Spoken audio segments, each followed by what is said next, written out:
I'm going to share with you today what to look for when buying a knitting machine secondhand. And while I do that, I'm going to share with you this footage of me unboxing a knitting machine that was from the 1970s. This knitting machine is a Singer Studio 360 and has a SRP ribber with a lace carriage. And this knitting machine is awesome because it has the ribber, the lace carriage, it has the punch card, it has a knit radar built into it, and it's all very mechanical, not technical. So it's not electronic, it doesn't connect to a computer. It's all just machine parts that you move and put together, which is really fun.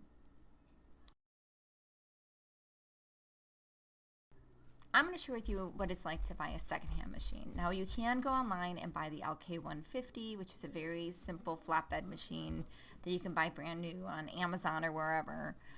There's also a couple more flatbed machines that are on the market that you can purchase, but they're extremely expensive. You can find a better deal if you buy a knitting machine secondhand, even though they are gaining in popularity and the prices for them are significantly more than they were even 3 years ago. So keep that in mind. But I think because you can get them for a better price and because you're preserving a piece of sort of knitting history, I think that knitting machines that are used are a lot more fun and charming. And plus, I'm someone who always likes to shop secondhand whenever possible instead of buying new items. And many of these machines will work just fine for you. I've never bumped into a secondhand knitting machine that was useless and that couldn't come back and be used. So as long as you're careful when you're shopping, you should be able to get yourself a totally great knitting machine that works. And the bonus is sometimes they come with little treasures like notes from the previous owner or even half-finished projects that are being included. So it's a really fun process getting these secondhand. Okay, so the first thing you're going to want to do is, of course, set a budget as to how much you want to spend on the piece, and don't forget to give yourself some leeway on shipping. And then you're going to want to choose what weight yarn you want to work with on your projects. All of the machines that I've gotten are 4.5 standard gauge machines that work with fingering weight yarn. And I like that because I've just decided that for all of my projects, even my hand knitting projects, I'm going to work with fingering weight yarn. It's my favorite weight to work with, and that way my stash is interchangeable between my hand knitting and my machine knitting. So it keeps my life pretty simple. And I love knitting socks, so it means that all the extra yarn I have for making socks, I can just interchange with all my other projects. But for you, you may choose that you only like working with chunky yarn, and that's fine. Keep your eyes peeled for a chunky machine. You're going to want to look at what kind of projects you want to make with your machine. So if you want to make something really, really intricate, you might want a computerized machine.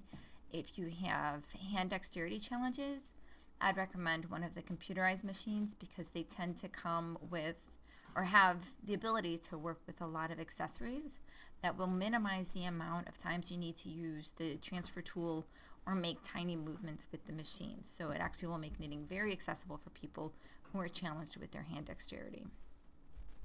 You'll have to look at if you want to do some patterning, any kind of color work, then you might want to get a punch card machine, that sort of thing. If you want to do lots of knits and purls or things in the round, you'll want to look at one that has a ribber included. So some of the websites I like to look at include eBay, even Craigslist, OfferUp are all good places that I found good knitting machines for good prices. When you find a machine that will do all the things that you're looking for and you think it might be a good fit for you, I would recommend going online and looking up the manual for the machine so you can look up the PDFs for all the knitting machines. Are all online. At least I've found all of them online. And then look at the pictures and read about all the different parts that come with the machine, and you're going to want to make sure the one that's listed has those parts included. So you're going to want to look for the carriage, the sinker plate, the yarn tension unit. Those are some of the harder pieces to replace. The easier stuff to replace include the table clamps, the weights, the transfer tools, all those other, even the row counters. Those are all easy to replace. It's the things that are very specific to the machine that you're going to want to make sure are there. Now, I have seen machines listed that have the wrong carriage with the wrong bed, so you're going to want to just double check that those are consistent and those make sense. I've also seen people list ribbers as knitting machines when they are pretty much an accessory to a knitting machine. A ribber is that second bed of needles that helps you knit in the round or make knit purl and things like that. So the ribber has to have the regular bed to work with. So it alone can't make projects for you. So you're going to want to make sure, nothing like that is happening in the listing that you're looking at, because I have seen those things happen before on listings that I've looked at. If you are looking and there are some missing accessories, you can always look online. I'll include a couple resources where you can find all the accessories. So things like, those weights, the table clamps, those sort of items you can find. Something I like to do is I'll look up the seller's other items that they're selling, because it'll give me a sense as to whether or not this is an item they really know a lot about or not, because sometimes they're just someone who's selling lots of random little things and this is just one of them, but sometimes they are selling other things that are fiber art related, like spinning wheels or more knitting machines or sewing machines. And that might be someone who knows a little bit more about the machine and how it works. You can ask them more detailed questions. But if you ask someone who is listing lots of random things, chances are they're not going to know for sure the answers to any of the questions that you ask about the operation of the machine. They may not know, and they might just make stuff up. You might know more than they do. Or at least I've bumped into that before. When looking at the pictures, look for things like missing carriages, missing sinker plates. You're going to want to look to see if there's a lot of rust on the needle bed, and just what the extent of that is. There are ways you can get rid of those things, but that's something you're going to want to know you're getting into before you buy it. So you're going to have to take all those things into account. If you're going to have to buy a lot of accessories for it, you're going to want to price those out and understand how that impacts your budget.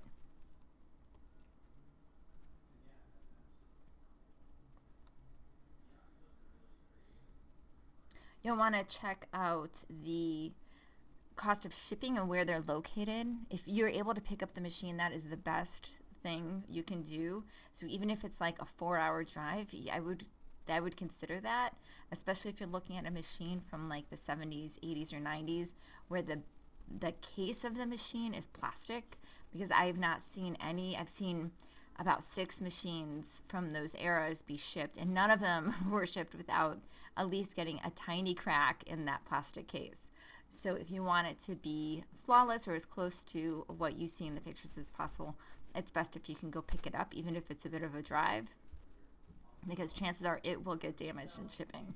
So if you do order one of those machines, you have to emphasize to the seller that they must pack that perfectly. Like, it needs extra padding. You'll pay extra for it to be insured or whatever, because you don't want it to be getting cracked, even though usually it's superficial because the bed of the machine is metal and it'll be fine. But it's just nice to have these historic old machines living a long life and being in good shape for you. If you're getting a machine from the 50s or 60s that has a metal carrying case, I have seen about 4 of those go through shipping from different parts of the country to other places, and none of them have been damaged. So those are built like a tank. They're fine. I'd wait to buy any accessories until you get the machine delivered to you and you have it in your studio. Then go ahead and set it up. Check the carriage and all the buttons and make sure all the buttons are working properly. You can press them in and they pop back out like they're supposed to. There are 2 products I would recommend using on your machine when you get it home. If any of those buttons are getting stuck, you're going to want to use something called Aerokroil. Okay, so that's Aerokroil, and that will loosen any of the built-up oil in those carriages that's keeping the buttons from popping in and out like they're supposed to. And I had that happen to one of my carriages. I used this product on it. It took a couple days, but it did loosen up the button and then it could work again. So it worked out just fine.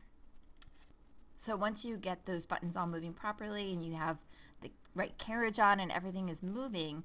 Now, to maintain your machine, one of the first things you're going to want to do is check the sponge bar.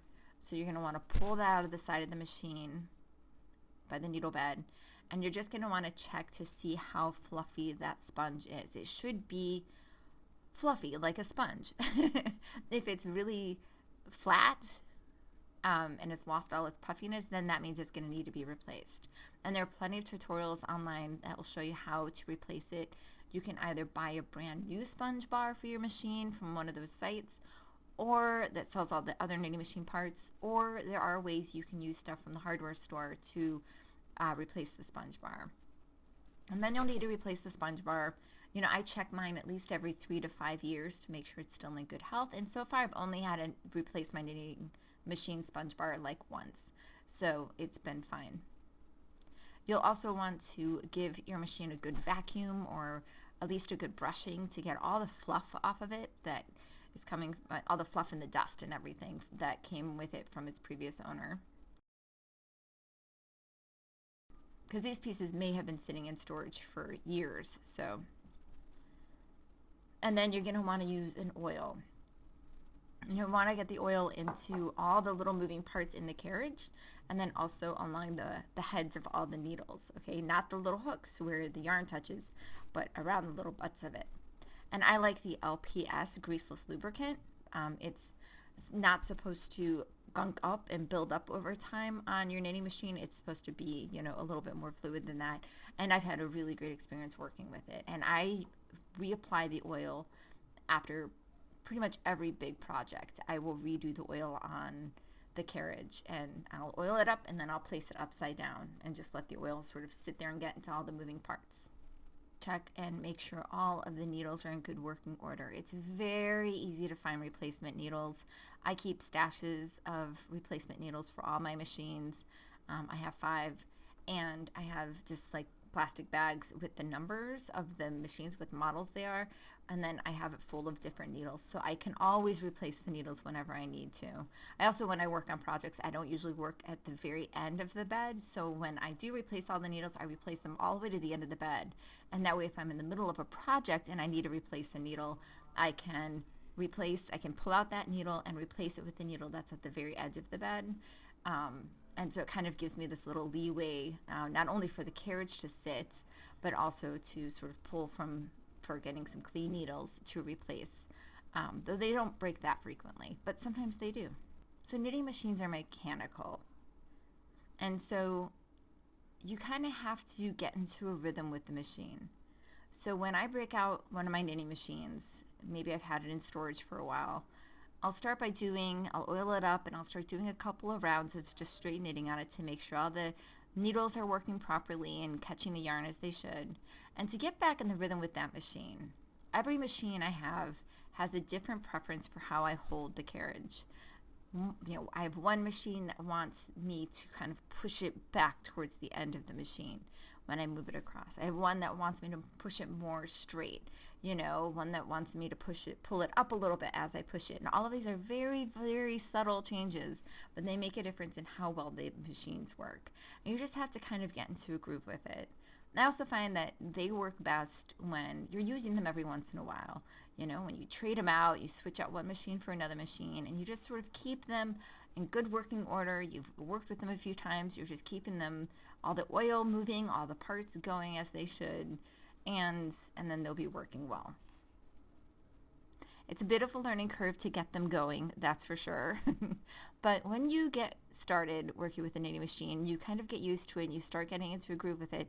It's really, really helpful and can make your knitting so much faster, and you can do really cool, intricate things. So I definitely recommend it.